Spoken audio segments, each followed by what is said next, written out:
Halo semua, di video ini saya mau membahas analisa saya mengenai Bank BRI setelah keluarnya laporan keuangan Bank BRI kuartal 1 tahun 2023 yang mana merupakan laporan keuangan terbaru. Dalam pembahasannya, saya akan gunakan Bank BCA sebagai bank pembanding dari kinerja dan prospek Bank BRI. Simak sampai habis videonya ya. Pertama-tama saya mau membahas pendapatan Bank BRI dan kemampuan Bank BRI dalam mencetak laba. Untuk perkiraan pendapatan dan laba tahun 2023, data kuartal 1 tahun 2023 saya kalikan 4 supaya angkanya jadi angka 1 tahun. Dari sisi total pendapatan bunga dan pendapatan syariah, Bank BRI selalu tumbuh setiap tahunnya. Hanya saja untuk angka tahun 2023, sayangnya pendapatan bunga dan pendapatan syariah bersih hanya tumbuh sebanyak 5%. Jika saya lihat, pendapatan bunga dan syariah bertumbuh 12%, namun beban bunga dan syariah bertumbuh 42%. Kenapa hal ini terjadi? Kalau dilihat, total beban bunga dan syariah yang paling banyak selisihnya dari tahun 2022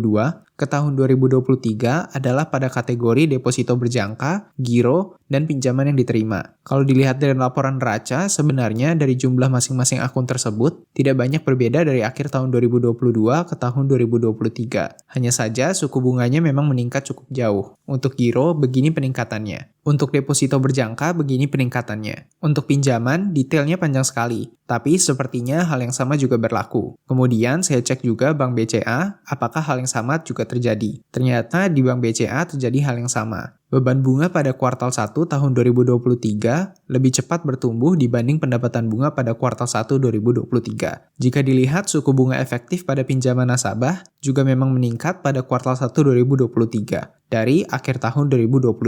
Jadi seharusnya hal ini bukan karena kinerja buruk spesifik perusahaan, tetapi memang sesuatu yang terjadi di industri. Kemudian sekarang saya lihat pertumbuhan pendapatan non-bunga dan syariah, yaitu pendapatan premi dari asuransi. Jika saya lihat pendapatan premi selalu tumbuh di atas double digit, kecuali pada tahun 2020, di mana kemungkinan ada peningkatan beban klaim akibat pandemi yang melanda satu dunia. Selain itu, net income premi selalu tumbuh konsisten double digit dari tahun ke tahun. Sama dengan Bank BRI, pendapatan non-bunga Bank BCA, yaitu pendapatan dari provisi dan biaya administrasi, juga meningkat dari tahun ke tahun. Jadi, untuk pendapatan Bank BRI dan Bank BCA dari tahun ke tahun masih bertumbuh. Sekarang saya mau melihat juga angka net interest margin dari tahun ke tahun. Ini angkanya. Angka sementara tahun 2023 angkanya lebih rendah dari tahun 2022 dan 2021.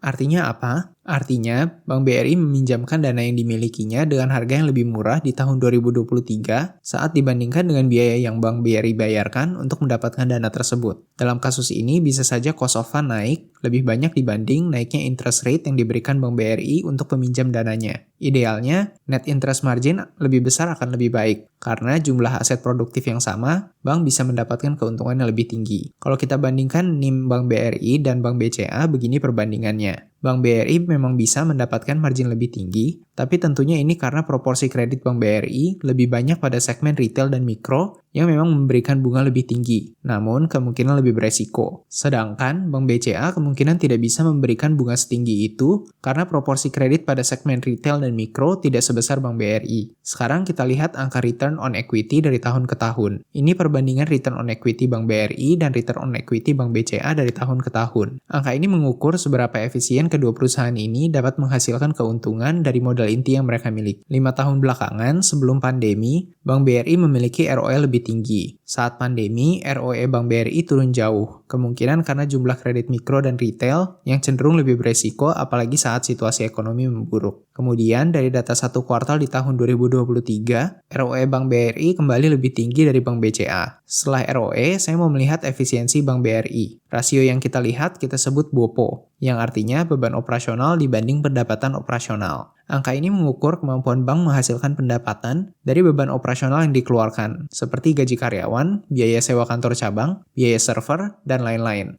Jika BOPO semakin rendah, berarti bank makin efisien dalam menghasilkan pendapatan. Idealnya kita ingin angka BOPO ini makin turun dari tahun ke tahun. Artinya, untuk mendapatkan pendapatan, perusahaan tidak perlu membuang biaya tambahan yang banyak. Ini angka BOPO Bank BRI dan Bank BCA 5 tahun terakhir. Angka BOPO saat pandemi cenderung meningkat pada Bank BRI dan Bank BCA, apalagi pada tahun 2020, namun memang setelahnya kembali menurun dan mulai normal lagi. Angka tahun 2023 pun sudah lebih rendah dibanding pre-pandemi, yaitu tahun 2019 dan 2018. Harapannya di tahun-tahun mendatang, angka BOPO ini bisa makin kecil. Sekarang kita lihat CASA ratio. Apa itu CASA ratio? CASA ratio adalah proporsi dana murah yang disimpan nasabah seperti kita semua pada bank dan bisa digunakan bank untuk mendapatkan penghasilan bunga dengan meminjamkannya ke pihak lain. CASA sendiri adalah singkatan dari current account dan saving account yang di bahasa Indonesia adalah giro dan tabungan. Untuk dana yang disimpan pada akun giro dan tabungan, bunga yang harus diberikan kepada nasabah jauh lebih kecil dibanding dana yang disimpan pada akun deposito berjangka. Kenapa? Karena dana kalian di giro dan tabungan bisa kalian tarik secara fleksibel dan tidak ada yang mengikat dan mencegah kalian menarik dana tersebut. Sedangkan, bank bisa mengikat kalian untuk tidak menarik dananya pada akun deposito berjangka dengan memberi imbalan yaitu bunga deposito. Jadi, jika angka CASA ratio besar, maka proporsi simpanan nasabah di suatu bank lebih banyak dana murahnya. Jika angka CASA ratio kecil, maka proporsi simpanan nasabah di suatu bank lebih banyak dana mahalnya. Setelah tahu arti dari CASA ratio ini, mari kita lihat angka CASA ratio Bank BRI dan Bank BCA. Bank BCA memiliki CASA ratio yang lebih tinggi dari tahun ke tahun. Angka CASA ratio Bank BCA selalu lebih tinggi dari Bank BRI. Hal ini merupakan hal yang sangat positif untuk Bank BCA. Karena artinya Bank BCA bisa menciptakan suatu ketergantungan yang membuat nasabahnya mau menaruh uangnya di rekening giro dan tabungan Bank BCA walaupun tidak mendapatkan bunga seperti pada deposito berjangka. Walaupun begitu, CASA ratio Bank BRI juga masih meningkat dari tahun ke tahun. Kemudian loan to deposit ratio, yaitu perbandingan antara pinjaman yang diberikan bank untuk mendapatkan bunga dan jumlah simpanan nasabah pada bank tersebut. Kita lihat angka perbandingan loan to deposit ratio Bank BRI dan Bank BCA dalam 5 tahun terakhir. Angka loan to deposit ratio dari Bank BRI cenderung lebih stabil.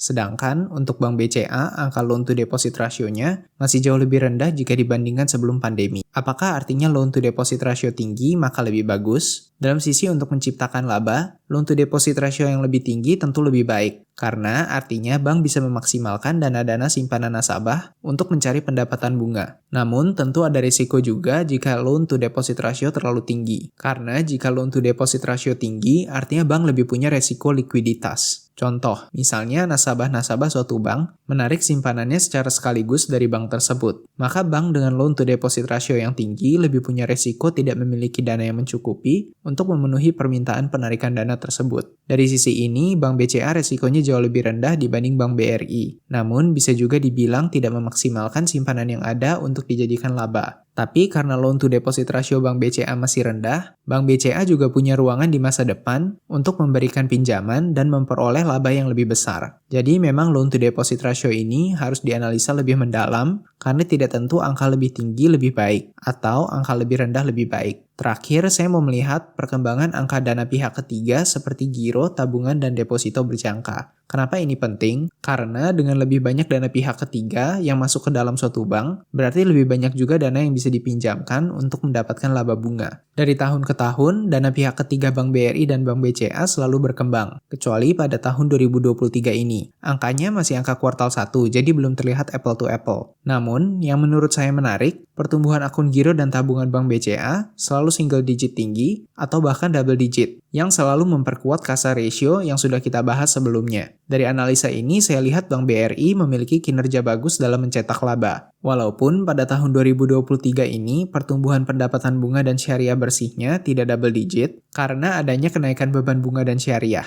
yang terlihat juga pada turunnya net interest margin dari 6,8% menjadi 6,67%. Dari apa yang saya tahu, beban bunga menjadi lebih mahal pada kuartal 1 tahun 2023 karena BI menaikkan suku bunga sebesar 0,25% atau 25 BPS pada bulan Januari 2023. Sehingga untuk bunga membayarkan deposito berjangka pada simpanan nasabah juga ikut naik. Dan karena lebih tingginya bunga deposito, maka banyak nasabah memindahkan simpanannya dari giro dan tabungan ke deposito berjangka, yang memang lebih mahal dananya untuk sebuah bank. Setelah menganalisa kemampuan mencetak laba, saya juga mau melihat profil resiko Bank BRI. Seperti yang sudah kita singgung tadi, apakah Bank BRI cukup likuiditas? Dilihat dari loan to deposit rasionya, Bank BRI memiliki angka yang tinggi, tapi masih dalam kategori wajar. Karena situasi ekonomi seperti tidak dalam keadaan di mana nasabah-nasabah akan menarik simpanannya secara masif dan bersamaan dari Bank BRI. Angka berikutnya yang bisa kita lihat adalah liquidity coverage ratio. Apa itu? Liquidity coverage ratio adalah perbandingan antara high quality liquid assets dengan perkiraan net cash outflow dalam 30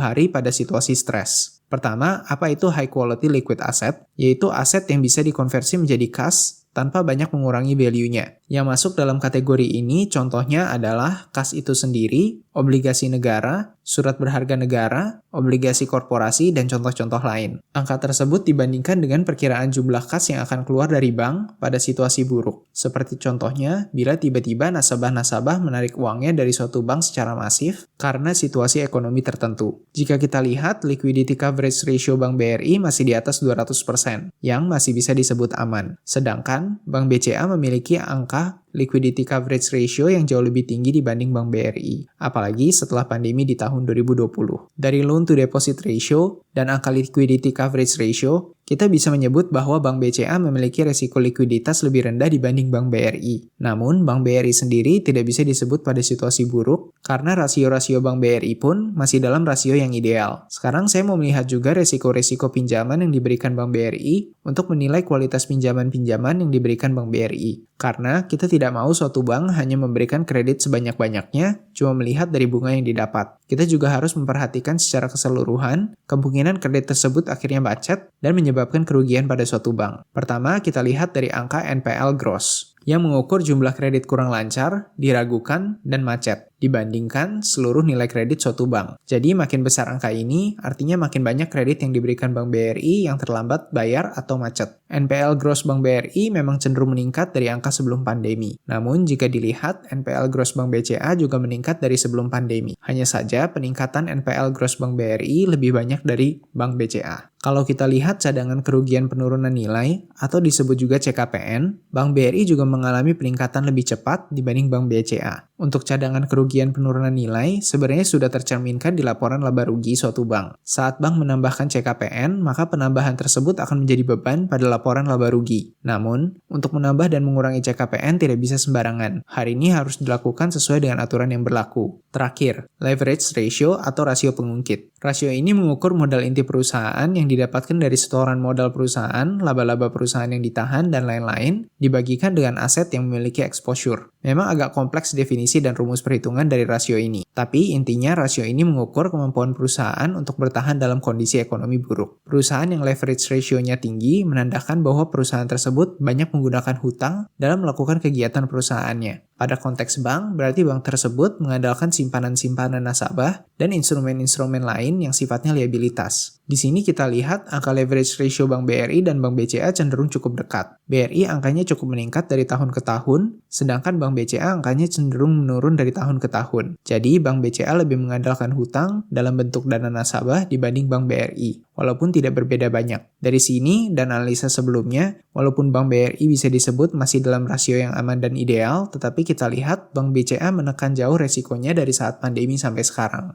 Hal tersebut terlihat dari loan to deposit ratio yang rendah, liquidity coverage ratio yang tinggi, dan NPL yang cenderung lebih stabil. Untuk resiko Bank BRI sendiri belum bisa dikatakan tidak normal dan buruk. Menurut saya, pada laporan-laporan keuangan mendatang, kita perlu memperhatikan apakah NPL Bank BRI akan terus bertambah atau akan menjadi stabil. Karena jika angkanya terus membesar ke depannya, kemungkinan kredit-kredit yang diberikan Bank BRI semakin beresiko. Setelah membahas mengenai kemampuan mencetak laba dan resiko Bank BRI, saya akan membahas mengenai valuasi Bank BRI. Per video ini dibuat, harga saham Bank BRI ada pada angka 5.225. Jika dilihat dari price to earning ratio dengan menggunakan laba per saham kuartal 1 yang disetahunkan, maka PE ratio Bank BRI ada pada angka 12 kali. Jika kita menggunakan perhitungan yang sama, PE ratio Bank BCA ada pada angka 24 kali. PBV Bank BRI ada pada angka 2,83. Sedangkan PBV Bank BCA ada pada angka 5,25. Dari dua rasio ini, Bank BCA memang dihargakan lebih mahal dari Bank BRI. Tapi bukan tanpa alasan. Bank BCA memang banyak sekali keunggulannya. Contohnya kemampuannya untuk mendapatkan dana murah yang merupakan keunggulan besar dibanding kompetitornya. Kemudian profil risiko yang rendah dengan menjaga loan to deposit ratio yang rendah, NPL yang rendah, BOPO yang lebih efisien, liquidity coverage ratio yang besar, dan lain-lain. Namun, Bank BRI juga memiliki kualitas-kualitas yang sangat baik. NIM Bank BRI mungkin merupakan salah satu NIM paling tinggi dari semua bank di Indonesia, mengalahkan NIM Bank BCA, yang bahkan mempunyai akses ke dana murah. BOPO Bank BRI walaupun belum menyamai Bank BCA, namun angkanya sudah turun dari tahun ke tahun, yang artinya penggunaan beban operasional BRI makin efisien. Semua profil resiko Bank BRI pun masih dalam angka yang ideal. Tapi menurut saya sendiri, harga Bank BRI belum bisa disebut undervalued. Namun, menurut saya, Bank BRI bisa dimasukkan ke kategori wonderful company yang termasuk pemimpin di segmen mikro dan ultra mikro yang merupakan segmen underserved di Indonesia dan merupakan segmen yang masih terus berkembang ke depannya. Sehingga menurut saya, potensi Bank BRI juga masih sangat besar. Demikian untuk video kali ini, terima kasih sudah menonton. Semoga videonya membantu. Untuk disclaimer, video ini sama sekali bukan ajakan atau larangan untuk investasi pada instrumen apapun. Video ini hanya dibuat untuk tujuan edukasi dan hiburan. Sebelum melakukan investasi, pastikan untuk melakukan analisa sendiri terlebih dahulu, karena uang kalian adalah tanggung jawab kalian. Jangan mudah percaya pada orang di internet, karena orang di internet belum tentu benar dan sangat mungkin salah. Sekali lagi, terima kasih sudah menonton. Jika kalian suka dengan video analisa saham, kalian juga bisa nonton video analisa saya untuk saham ICBP di sini. Terima kasih lagi.